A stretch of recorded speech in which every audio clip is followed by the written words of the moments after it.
रात्र होती. बाहेर बर्फ पडत होता. लाकडाची चूल जळत होती. सुरेखा देवी आपले जुने ऊनी कपडे शिवत होती. रागिनी एक पुस्तक घेऊन बसलेली होती. आजी, मला माउंट ग्लेशियर स्कूलमध्ये ऍडमिशन घ्यायचं आहे. तिथलं एज्युकेशन खूप चांगलं आहे. खरंच? पण तिथे शिकण्यासाठी तर खूप पैशांची गरज असते बाळा. मला स्कॉलरशिप मिळू शकते, फक्त ऍडमिशन फीस भरावी लागेल. जर का मी तिथे शिकेल तर ह्या गावातली सगळ्यात पहिली मुलगी असेल जी शहरमध्ये जाऊन अभ्यास करेल. मी तुला नक्कीच शिक्षण देईल बाळा. मग त्यासाठी मला हे घर गिरवी ठेवावं लागेल तरीही चालेल. रागिनी आश्चर्याने आजीला बघते. सुरेखा देवीच्या डोळ्यामध्ये संकल्प दिसत होता. मुखिया एका मोठ्या खुर्चीवर बसलेला होता. काही लोक त्याच्याजवळ बसून बोलत होते. सुरेखा देवी आत येते. अरे सुरेखा देवी, तुम्ही इथे? सांगा, काय सेवा करू शकतो? मला कर्ज पाहिजे. मला माझं घर गिरवी ठेवायचंय. घर आणि तारण? एवढ्या वर्षामध्ये तुम्ही कोणाकडून कर्ज नाही मागितलं आणि आता अचानक? मला माझ्या मुलीला शहरच्या शाळेमध्ये शिकवायचं आहे. तिला काही बनवायचं आहे. मुखिया एकदम जोरात हसतो. अरे, या गावामध्ये कोणी मुलगी शिकून सवरून काही ऑफिसर बनलीये का? का आपलं घर संकटात टाकतीयेस? पहिली वेळा एक मुलगी हे करायला जात आहे म्हणून तुम्हाला ही मस्करकी वाटत आहे. मानून घ्या, जर ती फेल झाली तर तुझं घर सुद्धा चाललं जाईल. माझा विश्वास हरू नाही शकत. जर का मी तिला शिक्षणापासून थांबवेल तर मी तिच्या किस्मतीचा दरवाजा बंद करेल. मला पश्चाताप आहे, पण मी तुला कर्ज नाही देऊ शकत. सुरेखा देवी काही न बोलता तिथून निघून जाते. गावातले लोक परत फुसफुसायला लागतात. काही वेळानंतर एका मोठ्या आलिशान बंगल्याच्या बाहेर सुरेखा देवी उभी होती. आत लाकडाच्या मोठ्या खुर्चीवर जमीनदार बसलेला होता. अरे आजी, एवढ्या वर्षानंतर माझ्या दरवाजावरती आलायत. सांगा, काय हवंय? मला कर्ज हवाय. मला माझं घर गिरवी ठेवायचं आहे. तुम्ही तुमचं घर तारण ठेवू इच्छितात? कशासाठी? माझ्या नातीच्या शिक्षणासाठी. खूपच मजेदार गोष्ट आहे. कधी तुम्ही कुठे ऐकलंय की या गावातली मुलगी शिकून सवरून ऑफिसर झालीये? काही तर काम असेल. ठीक आहे, मी तुम्हाला कर्ज देतोय. जर तुमची नाती असफल झाली तर तुमचं हे घर नेहमीसाठी माझं होणार. मला ही शर्त मंजूर आहे. सुरेखा एका कागदावर दस्तखत करते. जमीनदार त्या डॉक्युमेंट्सना घेतो आणि हसायला लागतो. रागिनी आपल्या पुस्तकांबरोबर बसलेली होती. आजी पैसे घेऊन घरी येते. तिच्या चेहऱ्यावर आनंद दिसत होता. आजी, काय झालं? तुझं ऍडमिशन नक्की झालं आहे रागिनी. कसं? मी आपलं हे घर गिरवी ठेवलेलं आहे. आजी, इतकं मोठं डिसिजन कसं काय घेतलंस? बाळा, घर भिंत्याने नाही स्वप्नांनी बनतं आणि तुझे स्वप्न पूर्ण करण्यासाठी मी काहीही करू शकते. रागिनीच्या डोळ्यामध्ये अश्रू येतात. बाहेर बर्फ सुरू होता, पण घराच्या आत आशेची एक उबदार भावना होती.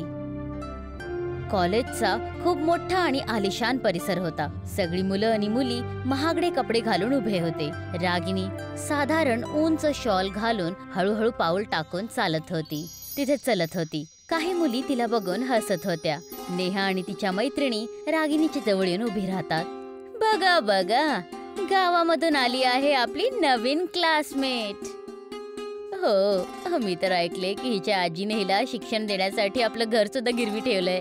पण ही इथे टिकणार कशी?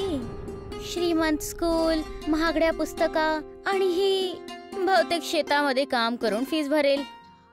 सगळ्या मुली एकदम जोरात हसायला लागतात. रागिणी त्याच्या ठोमण्यांना न ऐकून पुढे जाते. मुलांची गर्दी जमलेली होती. सगळेजण बोर्डवर लावलेल्या नवीन नोटीसला वाचत होते. रागिणी पण पुढे जाते आणि वाचते. फायनल परीक्षामध्ये बसण्यासाठी सगळ्या मुलांना पांढरं स्वेटर घालायला हवं. रागिनीच्या चेहऱ्याचा रंग उडतो. मागून नेहा आणि तिच्या मैत्रिणी परत येतात आणि उभी राहतात. हो, आता काय होईल? रागिनी, ऐकलंस तू? पांढरं स्वेटर घातलं नाही तर परीक्षा द्यायला देणार नाहीत. पण तुझ्याकडे तर पैसेच नाहीयेत, मग तू स्वेटर कुठून घेशील? तुला हवं असेल तर आमच्या मोलकरणीकडून उधार घेऊ शकतेस. रागिणी त्यांचं बोलणं ऐकते आणि गपचूप तिथून निघून जाते.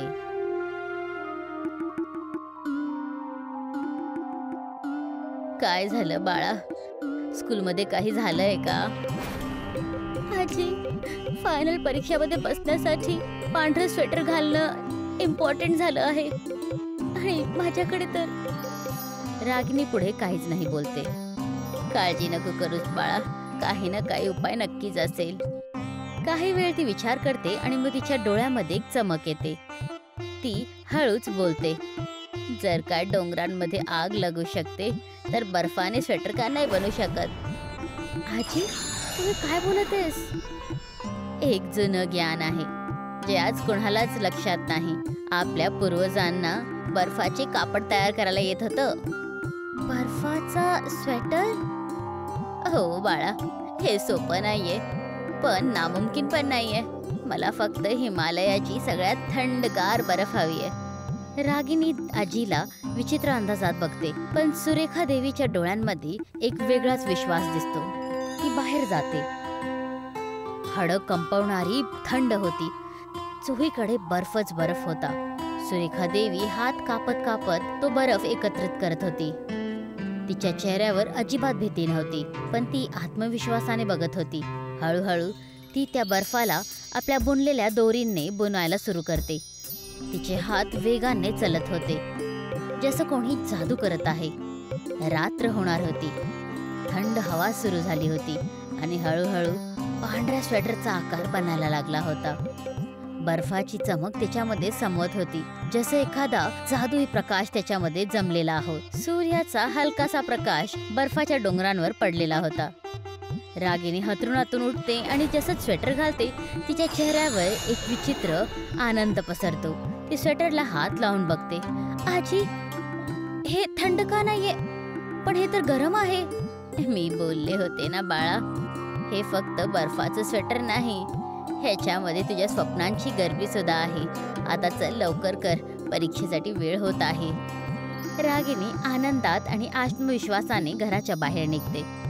सगळी मुलं लाईनमध्ये उभे होते. सगळ्यांनी पांढरं स्वेटर घातलं होतं. नेहा आणि तिच्या मैत्रिण्या रागिनीला शोधत होत्या. तेव्हा रागिनी गेटवर येते, पांढरं स्वेटर घालून.